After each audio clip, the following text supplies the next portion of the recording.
We're talking this morning with Mr. Willard Van Singel of Byron Center, Michigan, assisted by his son, John Van Singel. The interviewer is James Smither of Grand Valley State University. Right. Mr. Van Singel, why don't you begin by telling us a little bit about your background? Where were you born and where did you grow up?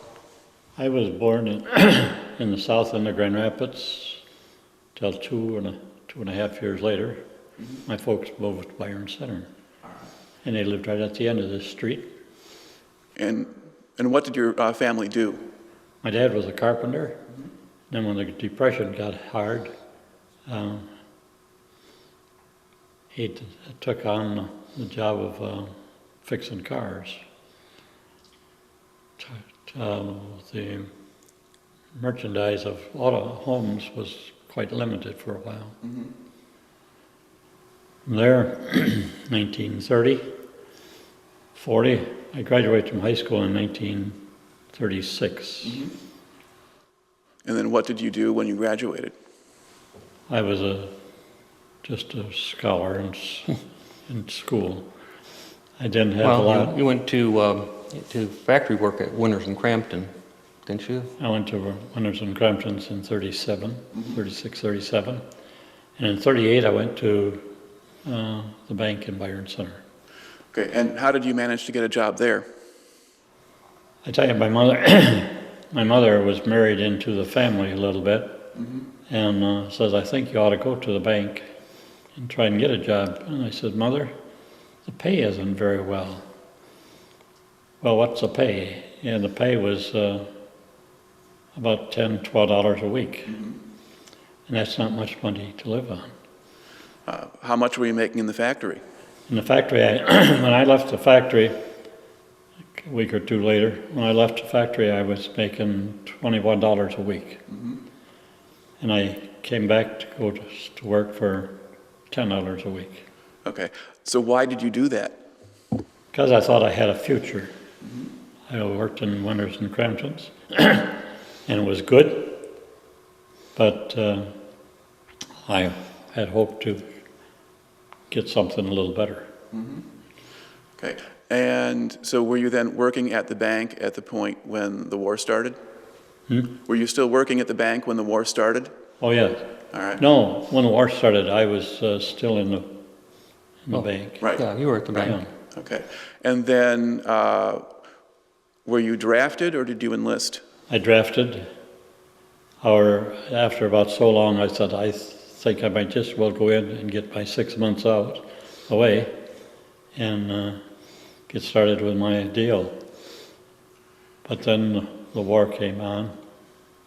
Can you explain that a little bit better? You said, you wanted to, you said you were drafted and then you were going to get your 6 months out. Well, you were drafted for 6 months, then you could get out. So when was this? Oh, about July of... Before Pearl Harbor.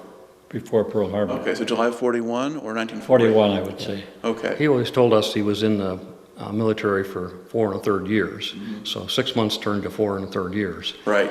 Okay. Yeah, I get, because one of the things that happened then was that the government kept changing the deals they were offering to try to encourage people to enlist or to make it easier to accept the draft. So 6 months must have been the option that they were using at that moment. I figured if I get my 6 months in, I'll have it. Right. And but that wasn't the case. Okay. So describe the process of induction and getting into the Army. Where did you go first and what did you do? Where did I go first? I went down here to Kalamazoo, to the infant, and then from there we went to Texas on a 2 days trip by trade. Okay. So you went directly from Kalamazoo down to Texas? I'm sorry? They didn't send you to Fort Custer first? Or Fort anything? Custer, yeah. Okay. Well, that's where we Fort reported, Custer. but you were only there briefly to get my physical and so forth. Right, yeah, because that was kind of the standard sequence for most of the men who were recruited in this area. Kalamazoo, Battle Creek, and then on to where they went. Okay. At the time that you went down to Texas, had you ever been on a long trip like that before? Well, we had a few trips that we went. I think I went overseas one time to when I was still in service. He's asking before that time, had you ever really been out of the state or Not away too from far. home? Okay. So, And my dad was a carpenter, and the going was a little rough right, at that time. right. We had a janitor job at the church, local church over here, and our pay was $25 a month. Now, when you got about 553 seats to dust weekly, it doesn't make a lot of money, but it made a few dollars in the pocket. We were just an ordinary family Right. trying to make a living. Right. Okay. So what was it like for you then to get on a train for 2 days? And so what was it like for you, that trip down to Texas? What do you remember about it? Oh, well, it was quite a trip, you know. You sleep in the same building, well, the train that you're riding in. But per regular deal, they said we would be there by the following day, and we were a little late in coming in, but you're late on anything or early. And but our barracks that we moved into, we had to crush the stone to get sidewalks on the deal. We were the first ones to use them. Okay. Which camp was this that you went to? Camp Walters, Texas. And was Mineral it what Wells. town or city? Mineral Wells, that's right. Okay, Mineral Wells, all right. How big a camp was it? About how many men do you think were there? Well, there was 13 units when we first came in. Okay. Got a And little larger later. now, when you were going down there, had you been assigned to particular units yet, or were you just all draftees We were at just that point? walk. Okay. How were you greeted when you got down there? On a hot day, and Texas is hot Yeah. at that time of the year. And were you greeted by drill sergeants and people who marched you off right away, or what did they do when you got there? Well, they marched us off, and you soon became on your own, but you had rules and regulations to obey. And how easy or hard was it for you to adjust to Army life? Well, it's Army life, and it's a different life. You get to do it all the time, or for a while, it becomes second nature to you. Okay. What kind of training did you get when you were there? We had the Avalon, and we had I can't just come up with it all of a sudden. Okay. Well, so you had rifle training then? Rifle. Okay. And did you learn any other But weapons? marching. Yeah, I had plenty of marching. All right. And did they have, did you do combat drills or things like that, or was it just basic shooting and marching? Well, a little of both as it went on, and it got deeper more into it as you went along. Okay. Do you know where the other men in the camp were from? Were they recruits from around the country, or were they mostly Michigan men? It was a lot of Michigan men, but that spread out as time went on. How long were you in this camp? Well, I was in for about 3 years, a little better than 3 years. And you stayed in one place that whole time? At what point were you organized into regular units? At what point did you join your division? I didn't join that until I came overseas in D plus about 8 or 9, 10. Okay. I was a little out of Normandy. So, They had taken Normandy, which I was thankful for. I didn't have to go through that. right. So you spent 3 years in one camp in Texas, and why were you there that long? Well, I tried to do my job, and I got different side jobs as I went along in the Army. But Did you kind of get into the administration and that sort of thing, running the camp and that sort of thing, clerical issues and that? So you saw other people come through the camp as far yes. as There were 13 weekers to go, and then of course I stayed a lot longer than that. So what were your duties then? I was a battalion supply sergeant, and you had a few men, but it was a position to have and be tolerant. Do you know why you got that assignment?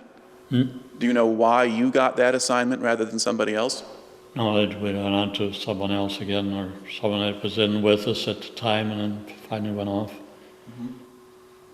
But did they know about your background in the bank or whatever and thought, okay, this might be a guy who can handle numbers and keep track of things? Well, because I had a little experience in numbers and so forth, it did help my position. Right. Now, were the officers or the people you reported to in the camp, were they pretty much the same people the whole time, or did they go in and out too? They were in, they went through the process of training too. You know, a lot of these boys, my army buddy was the local boy up the street here, and he and I were drafted together, went through basics together, and he went on to officers training, and I stayed on. Figured I'd try and get that a little later, but then you always wait too long. You know how that goes. Okay, so what then changed? Because eventually you seem to have a regular job in the camp. Now, by the time you shipped out from Texas, were you still a staff sergeant at that point? Oh no, I became a tech sergeant. Okay. I went through first as a corporal and then a buck sergeant.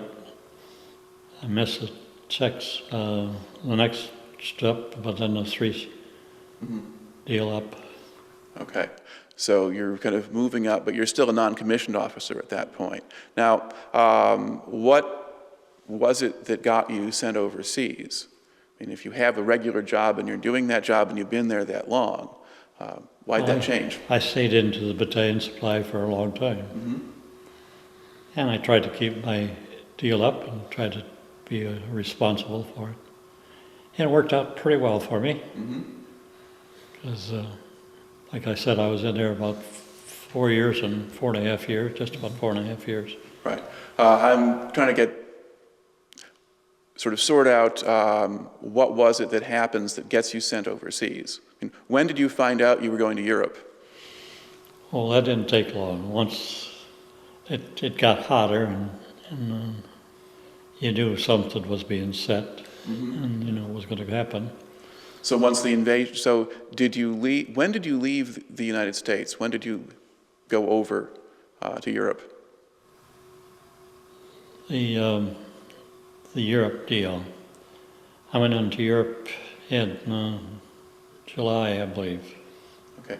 Now, was that when you left the United States, or when did you leave the U.S.? Same time. Okay, so you left, and did you go to England first? England, where we more or less got our supplies and more supplies, and then we walked to the beach, got on a boat that night, and the next morning we were in France. Now, you said you walked to the beach. Did you load on a landing craft and go over? Or? We had a landing craft that we went over on. Okay. Continued on. Because that kind of thing is not something that people normally notice. I think the assumption is you normally board a regular ship and you might get off on a landing craft, but to actually load directly onto a landing craft and go right across, that's... We went from England to France. Yeah, what boat did you go over on? Didn't you tell me you went over in the Queen Mary? Oh, to get to England. Oh, going from America to, we went on the Queen Mary. Okay. And that was a big ship. Yeah. What was it like there by then? Because it had been a troop transport for a while, so what was the ship like? Well, it was just equipped to hang your hat, and the next morning you were on the coast of France. All right. Now, where did they land you in France? Did they put you ashore on Omaha Beach or somewhere else? Not Omaha. There was 3 or 4 parks that you could land at, and I can't. Omaha sounded like one of them at one time. Yeah. Well, do you remember approaching the shore? I mean, was there kind of a bluff up in front of it? And yeah, okay, that's Omaha. And a big high hill. Yeah, that's Omaha. Because Utah didn't have that kind of thing, and they didn't use that as much. Okay. How long was it from the time you landed there until you joined a combat unit or joined a unit that was in action? Well, they just put you in, and that's where you were. Okay. Now, what unit were you assigned to? Oh, I don't know, but it wasn't long, and I was assigned to the 83rd Infantry Division. Okay. Now, what kind of duties did you have at this point? Well, to take care of the stuff, keep track of where it was, and get it from the supply and whatnot. Just plain buck sergeant. Okay. And sort of how close were you to the front lines when you got assigned to your unit? Well, when we got into France, it was hot stuff. And it had been hotter. You know, the casualties were great. Yes, they were. When you first came into France. And of course, I was just a buck sergeant. I mean, I was a tech sergeant at that time. But I was asking, but you're still basically a supply sergeant at that point? You're still controlling supplies and moving supplies? I was. Okay. When did they give you platoon duties? You're going back 60-some years. That's okay. I would say shortly after I got overseas, I had my rating. I was in charge of a platoon. Okay. So at that point then, were you promoted to second lieutenant, or were you doing that still? No, I never got any higher than a first sergeant. Sergeant. Okay. But you were commanding your own platoon at that point, or were you a To platoon a certain sergeant? extent. Or did you have a lieutenant that you answered to? Well, you have an answer. There was enough NCOs and so forth to be around, but it was good training, and I was with them for quite a while. Okay. Can you describe your introduction to your unit? What was that like when you first joined the combat unit? Well, it bring you in. You were in, and you got acquainted with your people, Right. especially those in your own platoon. Okay. And were you joining a platoon that had already been in action at that point? Had already been in action? Yeah. Yes, they had been fighting. Yeah, you were basically replacement. I was replacement, yeah, and there was a lot of replacements, incidentally. Okay. Can you tell us about your first time in combat? What was that situation? Scary. Okay. What was going on?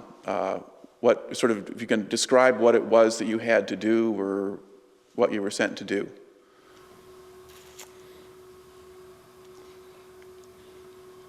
Well, you had to keep up your supplies as best you know how and keep them transported around. As time goes on, you know, the thing gets a little bit worn.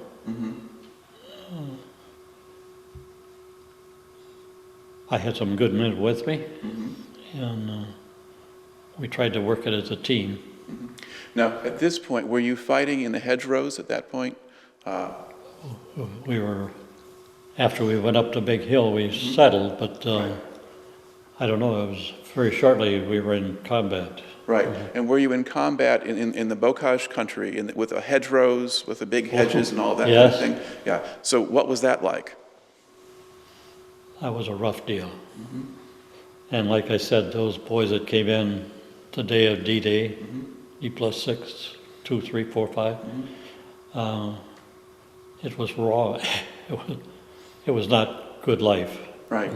By the time you were getting into it, had the Army kind of worked out effective ways of attacking the Germans in that country? I mean, did they know what they were doing by then? You knew what they were doing, but we were trying to do it too. So. But what I'm saying is that the combat in that area at that time was very difficult. And when the Americans first started to fight there, they had a very hard time. Hell. Yeah, and then over the course of time, they learned some ways to fight through it and not lose as many men. So if you had to attack an enemy position or something like that, did you have tanks to help you, or aircraft or anything like that? There was tanks around, and there was aircraft around. Those airplanes would come in just at tree level to just, well, it was scary. You didn't do too much fighting in the hedgerows. Most of that had been done. It had been done, you know, D+1, D+2, 3, 4, 5, 6. But he saw the evidence of Right. fighting in the hedgerows. What percentage of your unit do you think, by the time you joined it, was still original? I don't know, there was quite a few casualties. Okay. Then once you worked your way through the hedgerow country, and you got out into more open ground, did your unit move faster? Could you? Moved faster, yes. And where But did you go? sometimes you just sat, you know. We got caught in the Battle of the Bulge. I don't mean this one, but Right. Okay. But before we kind of get to there, once you kind of get into August there, in the middle of August, the Americans have broken out of Normandy. Where did your division go? well, we went down, then we went west. The outfit that I was fought with had conquered some German foe, and it was not good territory to be in. I'm trying to figure out sort of, you know, where the unit went. I mean, where in France did you go? You get out of Normandy. Did you go into Brittany, or did you just kind of head across the middle of the country, or? Well, there was right across the channel, you know. Right. Later on, I understand they had a little different transportation, but But I'm trying to get you from Normandy over to France, Did you get into the across France. St. Lo area? St. Lo. Okay. St. Lo. And then kind of, but some units went into Brittany, some of them went south, some of them mostly went west. So where did yours go? We went just about straight south. Okay. And how far south do you think you went? That's a hard question for me to say. But first it was rough going.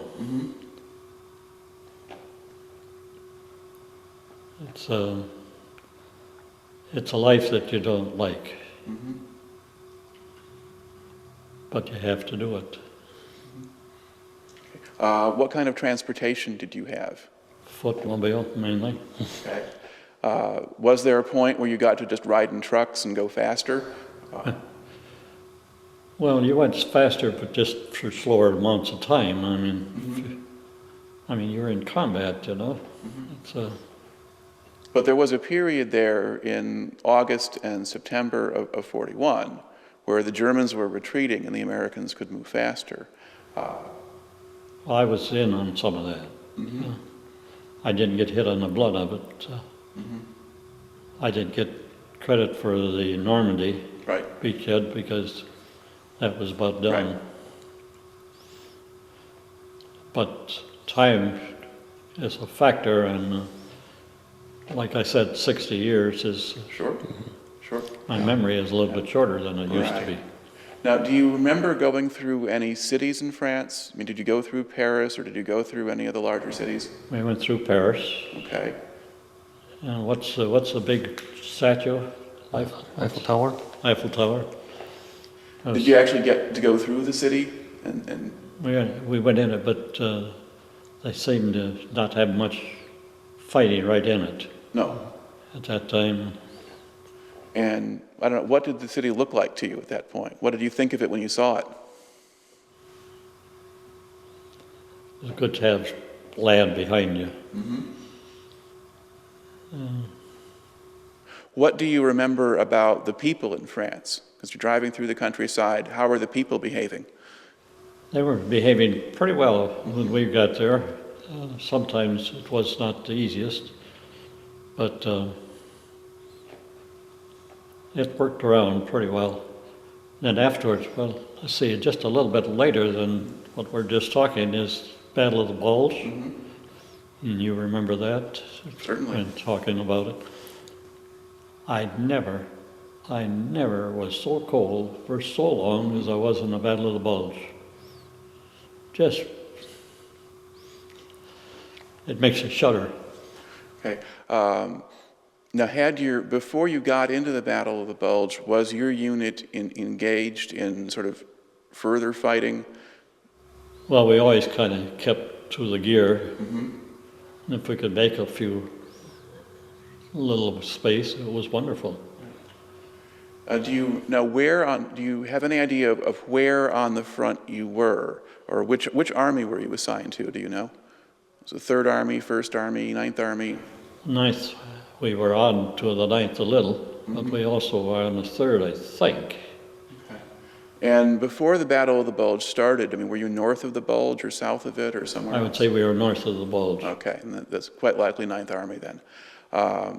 Was your unit moved off of the front line to reinforce the Americans in the Bulge, or were you not in line? I'll say it once again. Before the Battle of the Bulge started, Yes. what was your unit doing? Well, trying to make forward progress wherever you could.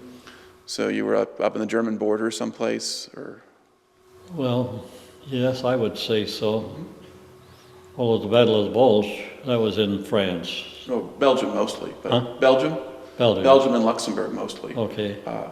But the Americans and British had kind of gotten up to the German frontier at that point. And so they were in the Netherlands and they were in Belgium and France. Wasn't there about 4 when we came in? There was 4 places that what was the name of the first one you just mentioned?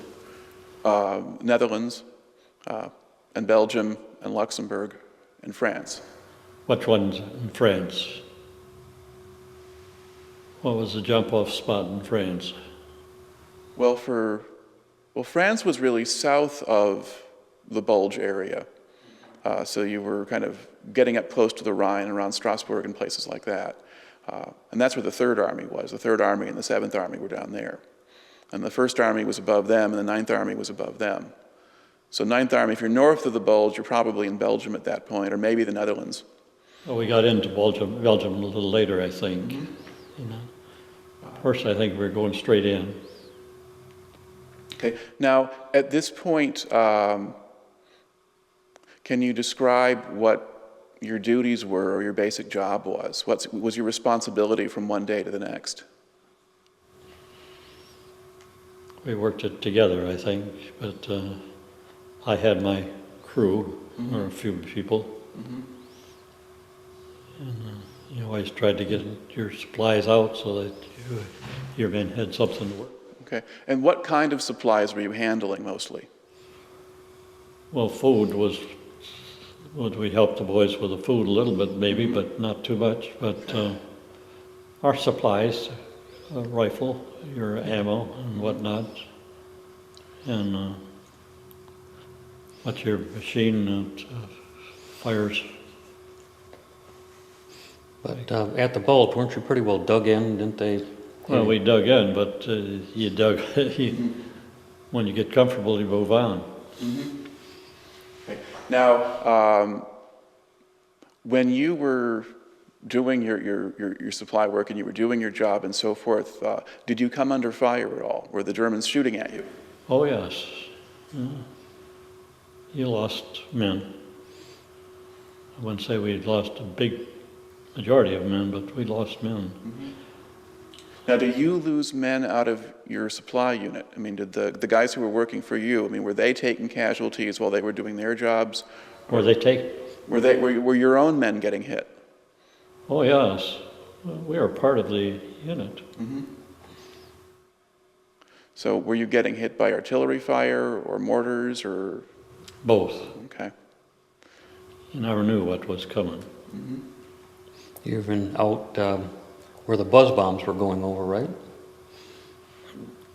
The V2s and V1s.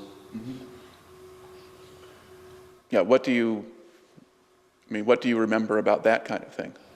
The Bulge? Well, he was,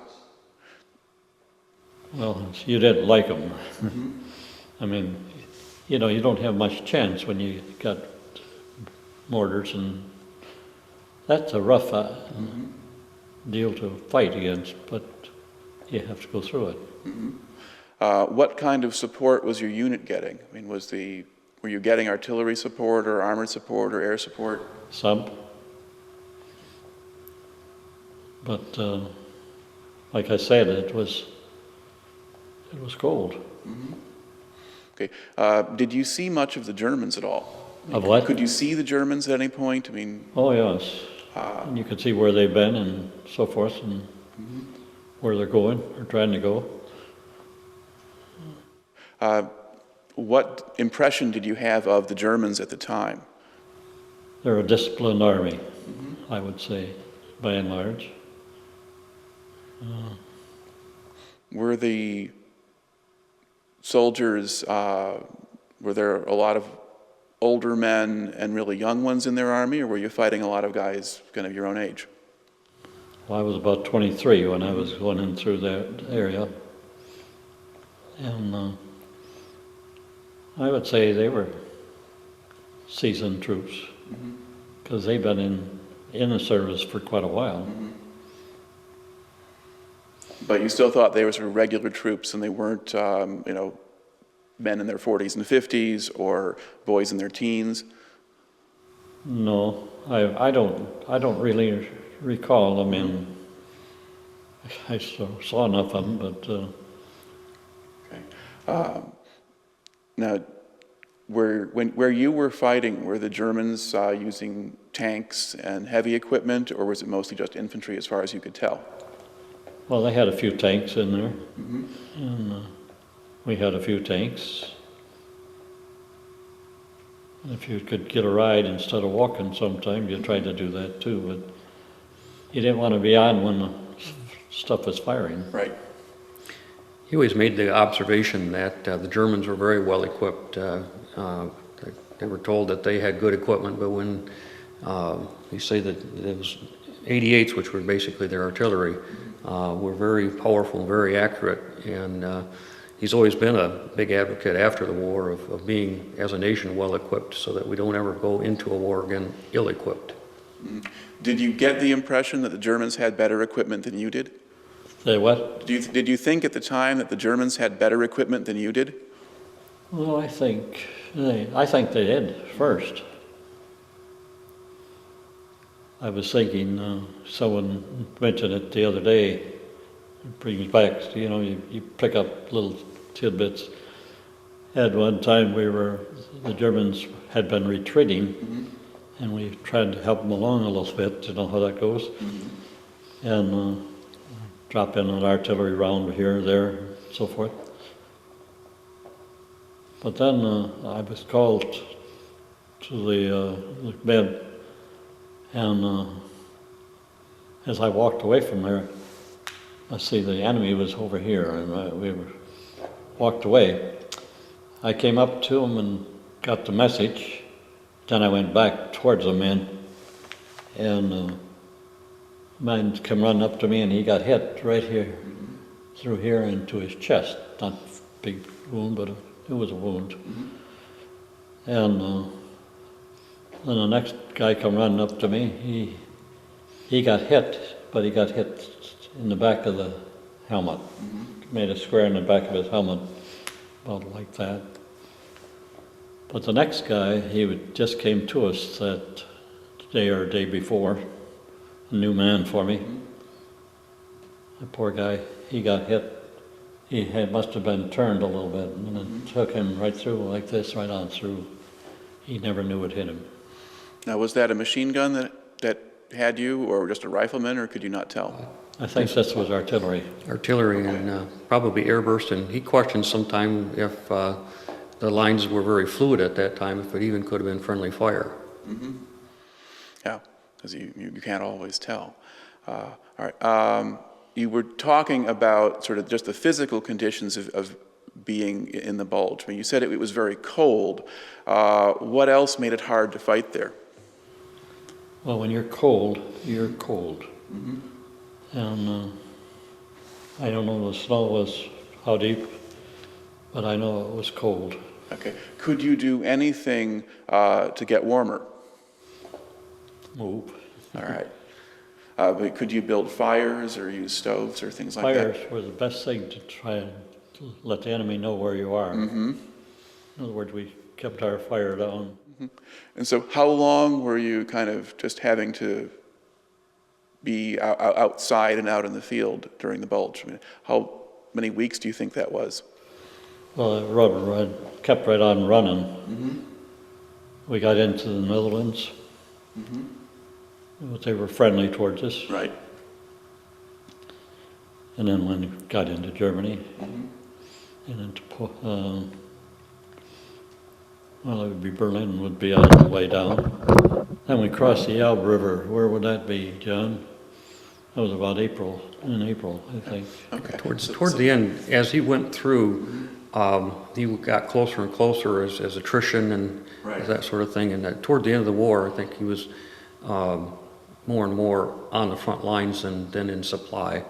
Interesting thing he always told us about the Battle of the Bulge is part of the battle was keeping, like you said, keeping warm.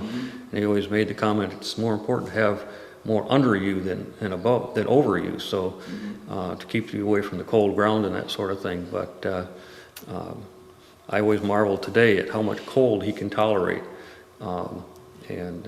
For years he used to clerk auction sales and out in the winter cold and everything, and his signature and his writing didn't change. But I think that gave you a great tolerance for cold, understanding it couldn't get any worse. Okay. Let's go. You mentioned going into the Netherlands, and you said that the people there were friendly towards you. What do you remember about being in the Netherlands, or what it looked like, or what were the people like, or? Well, there were people, and less like there's people here, and but they were kind to us. What could they do for you? Were they just polite, or? Well, there's a way to be kind and yet be rough. But they had different types of do this and do that, and others. They also had their friendliness led to other things too, you know. But I was a married man, and I kept my vows accordingly. All right, I get your drift there. Now, this would have been probably an area where the people had been very poor during the war, and there wasn't much food or much of anything else. Wasn't much food, no. Yeah. Now, you could get your hair cut from them. what was it like when you actually entered Germany itself? What impression then did you have of the people and the country as you were going through it?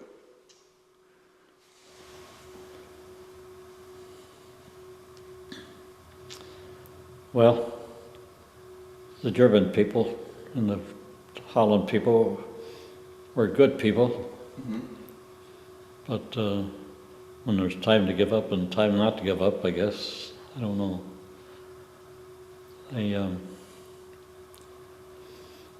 I just was thankful that I got through it.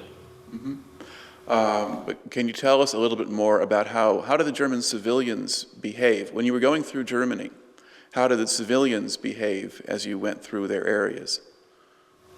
Well, they knew they had to pay attention, I guess. Did they feel they were kind of conquered people then? Well, when we got through to them, you know, they were a conquered people then, but that they moved. Now, as you were moving east and you were going farther into Germany in the last months of the war there, were the Germans still fighting back? I mean, did your unit still have to fight its way forward? Well, the Germans had to fight. They were getting hit on both sides, and that was a rougher deal for them to manage. But they were still resisting you, though? I mean, the German army was still in the field and they were still fighting back? I would say yes. As you moved farther east, and you got close did you actually get as far up to where you met the Russians? You crossed the Elbe, so you're getting into what became East Germany. Yeah. Did you meet the Russians themselves? Oh, yes. Can you describe that for us? What were they like? Well, of course, you didn't trust them. And I didn't trust you, of course, either, but we weren't in war with the Russians. What was the comment you always made about them? You always had something that somebody had told you, and it always stayed with you about that. Not to trust them, and that we may have to deal with them someday again. And it's kind of our future looking, but he wasn't too far from wrong. Do you know who that was?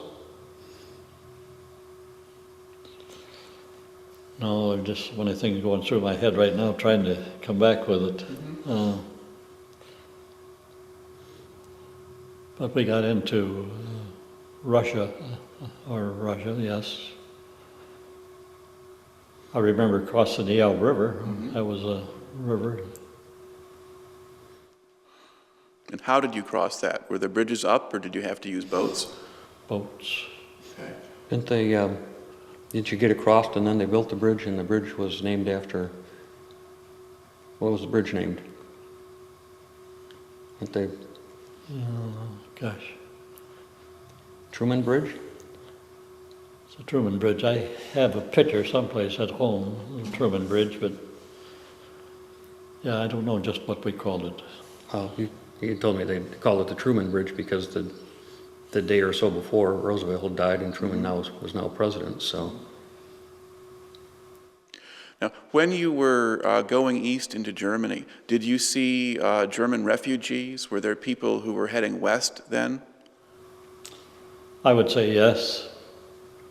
You know, you got to go someplace. You can't be on that line. Okay, but they were coming toward you rather than going away from you. Well, that's when the front moved a little bit too, you know. But were there people who were trying to get away from the Russians? Oh, I'm sure there were. There was people that were scared of the Russians too, because they were rough. I think he had told me how the Germans would rather surrender to the Americans than to the Russians. John is my son. I've heard his stories many, many times That's before. why you're up there. Okay. Now, what was your reaction or your unit's reaction when the war ended in Europe? What do you remember about that? Oh, those were good days. Those were good days. You look forward to it and was wondering if you'd ever make it, you know, because a lot of boys. Let's see, Marv Russ. No, he was with. He came in from the lower countries. He came in off from Italy. But he was his pastor of the pastor lived right over here. He and I were buddies, and we were drafted together. But then he was killed in Italy.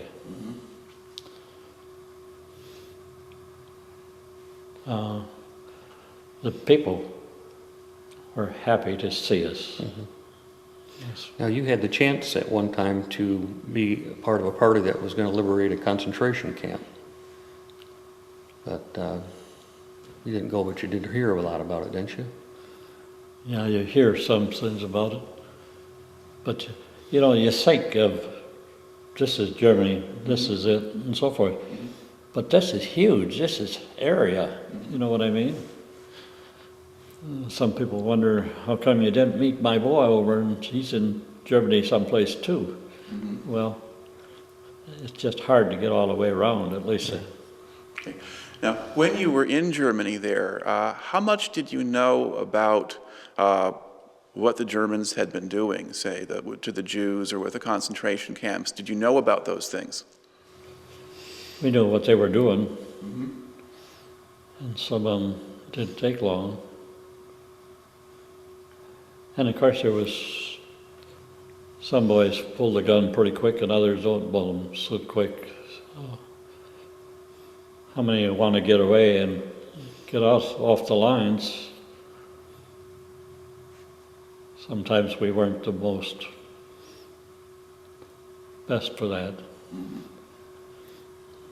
So you kind of had, I guess, were your men ones who were pretty hostile toward the Germans, that you thought the German soldiers at least were kind of bad or at least dangerous? Well, the Germans gave up quite easily at the tail end. Although it wasn't over until it was over, you know. Right. When did you have Germans surrender to your unit? I mean, were you capturing Germans? Yes. Okay. Oh yes. And what kinds of things happened then? If the Germans were surrendering to you, I mean, how did that work? Well, we just took them. Some would shoot, but go over the hill and shoot, but I didn't practice that. Okay. And then basically, what did you do with the prisoners once you had them? You got to get them back and back over the hill. Yeah. What did the prisoners look like? What condition were they in, the men that you were seeing? Well, they had pretty good clothing. You know, it was cool this morning, not real cold, but it was cold. And in Europe, it was cold. And that, especially what was the name of it when we had this Oh, the Battle of Bulge? Battle of the Bulge? That was just cold. Cold. It just makes you shiver to think of it. But toward the end of the war, too, can you remember the story where there had been a Polish labor camp close by, and they'd opened the camp and relieved the Germans of their duties and that sort of thing, but all the little skinny little Polish guys ganged up on the one, what you figure was the guard in the camp? Well, I'm sure there was some of that went on too. Yeah. He tells the story how the people, I mean, they were just turned loose, and they were skin and bone, hardly a muscle on them, but they found one of the guards in the camp, and basically, like little kids beating up an adult, they ganged up on them and stripped them and left them all bloody. But the things had changed, and so. Now, once the war in Europe was over, what did your unit do? Our unit was soon shipped back with the idea of getting more training and go to Japan. And when did you leave Europe? When did you leave Europe? Oh, you heard of it not too long, I would say. I don't know. Was it sort of during the summer, or before the war ended with Japan, or after? Oh, it was shortly before the war ended. Okay. And where were you when the war with Japan ended? Well, south of the Bulge. Okay, so you're still in Europe. I followed that through to the end of the war. But then when the war ended in Japan, where were you? I was on my way home, or I think on my way home. All right. And then what did you do when you got back to the States? I went back to the bank. I don't want to give the wrong impression. I came from the bank and went to the bank at $10 a week. They didn't always pay that. I went to the bank, and after I came back, and a little while later, I was president of the bank at Byron Center. Okay. Now, did you ever get a chance to go to college? What? Did you ever go to college? I went to night schools. Okay. And where? I never went to Davenport's up here. And had a gal that called me just the other. You know, at this time of the year, it seemed like everybody wants to talk with you about the war. I don't like to dwell too long on it, but the people have been kind to me. People in my community, state, the nation, and I appreciate that. Okay. Let's see. Now, how do you think your service in the war kind of affected you personally? Did it make you see things differently or understand things differently? Well, it gives a broader approach to you, I would like to say. I'm not a holy now or anything like that, but it just that I think it's nice that you've learned something. And I hope I've done that. I came back to the bank, and I stayed with the bank for, well, my army time to the end of the war and after. But I met many people, and I've been introduced to many people. I've had many things that have worked into our cycle. We had a school building over here that there was 5 buildings all taken care of. The toiletry, there was 5 buildings, and one day I got a chance to buy a piece of land, and I bought it and turned it over to the school. And I've been thanked many times for that, which I appreciate. Another thing I wanted to ask a little bit about, you said you were married at the time you were in the service. Did you have children at that point, or did they come later? They came later, after I came home from service. So what did your wife do while you were gone? My wife, the second week she was laid off. She was back at Winters and Cramped, Keeler Brass. Keeler Brass, yeah. And she went to work. And, some people spent all of their money in different forms of entertainment and so forth. But I kept some of mine, and we almost had enough to take care of a little house down here when I come home. And it felt good. But it feels good to be a part of a community. And I've done a little traveling since I've been home and so forth. It's interesting the effect it's had on him, and he always told us boys that the Army experience was good. It taught him a lot of discipline, that everybody should go in the Army to learn that sort of discipline. Thankfully, for both of his sons, we both missed the Vietnam era, so neither of us have ever been in the military. As kids, we always were asking him, you'd see the TV shows on, and, tell me what you did in the war. And it's interesting, when we were little kids, he really didn't want to talk about the war a lot, and preferred to look forward instead of backward.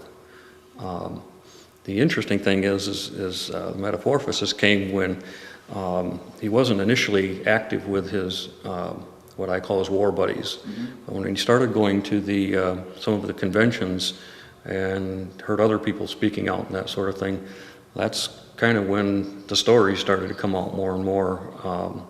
Because I think in some respects, the trauma that was there, I think a lot of veterans repressed that and really tried to, like I said, focus on the future and rebuild the nation as they came home. But I think it was also good to work with his war buddies and talk about it, because it gave him an opportunity to get it out. And it's taught my brother and I a lot to understand, and a lot of things he brings forward were treasures of wisdom that came out of that era. Yeah.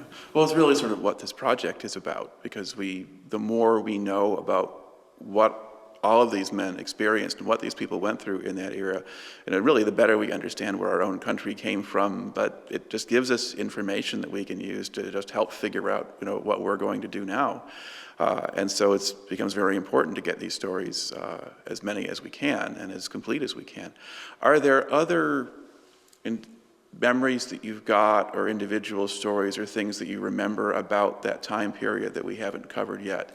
And they can be, kind of silly things or serious ones.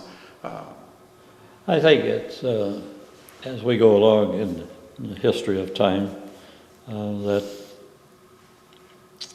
it's just a period in life that you go through, and I hope you make something of it. Some people are very perturbed about the president and say, hey, he should have done this, he shouldn't have done that, and so forth. You don't fight a war afterwards, you fight it at the time. And I think our president has tried to do a good job, and back him. I'm thinking of World War II. When I was in service, we had, if I wanted a letter to go out, I gave it to the officer, and he printed it or cut out the different parts that it wouldn't allow. Answered it. Now, if we were doing that today, instead of having people on television just whack them or wax off, if they'd helped the man instead of knocking him, our country would be a lot better off. Now, I don't know if I should say that or not, but that's the way I feel. Well, you've earned the right to have that opinion, because you've seen how it worked when you were there and how it came out. And certainly things are different now in a lot of ways. When you were back in the Army and you were in the service, I mean, what did you think about the government? What did you think? Did you support President Roosevelt, or were you a Republican and didn't like him, or? Well, you make your commitment, and you got to live by it. You can't be on it 5 minutes here and 15 minutes here and then go off down the chute ways and go on entirely different. But that's what I say. Some people say, you should have done this, you should have done that. It's easy to second guess. I had different opportunities in the service. I might not agree with everything, but agree with them and give them your help. I imagine you see that just like I do. Now, back before the war itself, before Pearl Harbor, if you're going to go back that far, were you paying much attention to the world news and the news of the war in Europe or in China or things like that? Were you paying attention to that, or were you just worrying about making a living? Well, I hope I wasn't just trying to make a living. I was trying to live, too. And I just think it's fine that we try to help instead of knock. Right. So were you supporting the idea of, helping the British before we got into the war, so Lend-Lease and things like that? Did those seem like good ideas at the time? Yeah. I didn't quite catch that one again. So I was thinking of something. Yeah, we were talking about, you were saying it was a good thing to be there and help people and so forth. Now, before Pearl Harbor, Roosevelt was doing a lot of things where he was trying to help the British war effort and help the Chinese and that kind of thing. And there was a lot of opposition to it at the time. I mean, do you remember any of that, like the Lend-Lease Act or things like that, where we're sending supplies to Britain even though we're not in the war yet? Was that a good idea at the time, or do you not really remember it? Well, I wanted the war to be over. And that was my big thing. And I'm just another guy on the street, I guess, but just help along. Okay. And you go so much further when you help each other than you do when each one goes on their own. Right.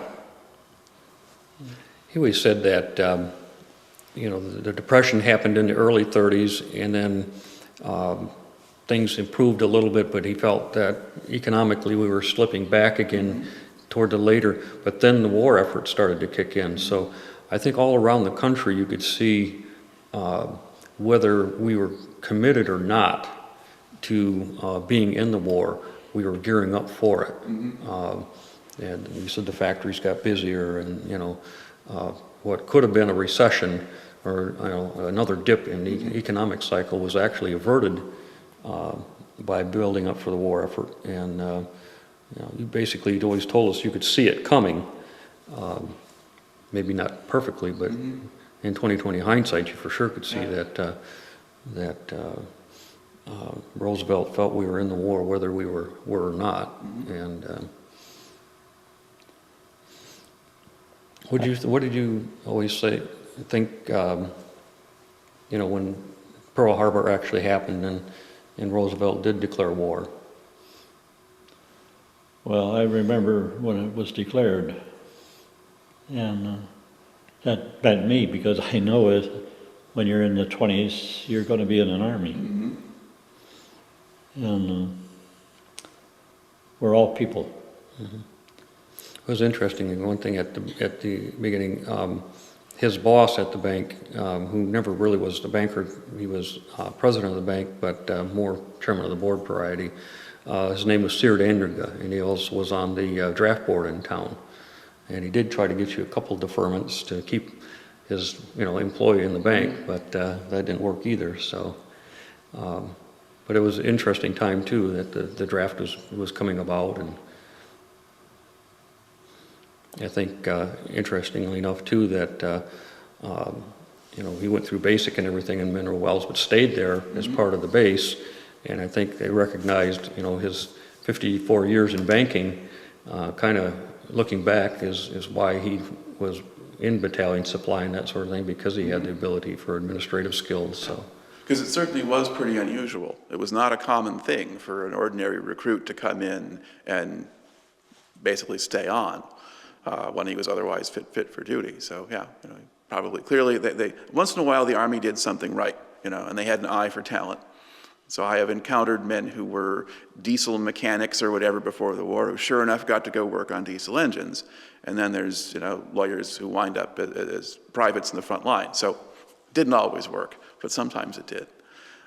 Are there other things that you can recall, other stories that he's told or whatever that you'd like to get on the record, or have we covered things pretty well?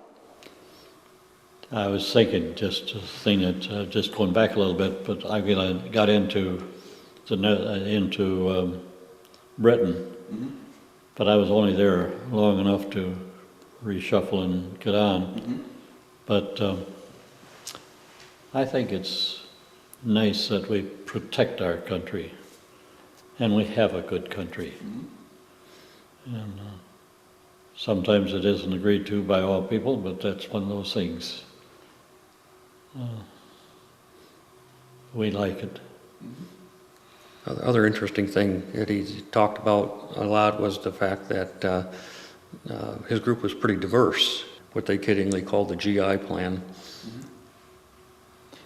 I stayed with the bank for 50-some years. Couldn't find another job, so I had to stay. No, we've been blessed. And I have 2 boys and 2 girls. And I've been blessed. John does a good job for us, and he helps me a lot.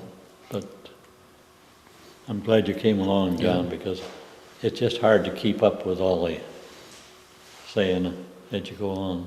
But he's been a great well of wisdom through the years. He, as Tom Brokaw says, he's part of that great generation that survived the Depression and World War, and has got a lot of wisdom that we live by.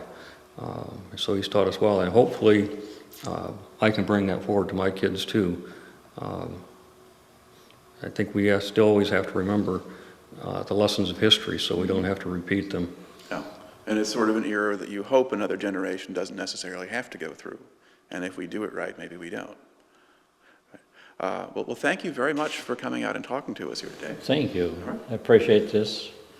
I wished I was a little bit more fluent. Right, like I said, 60 years or 59 years makes a difference. Everything you tell us is information we don't have if you don't tell it to us. So thank you very much. Thank you.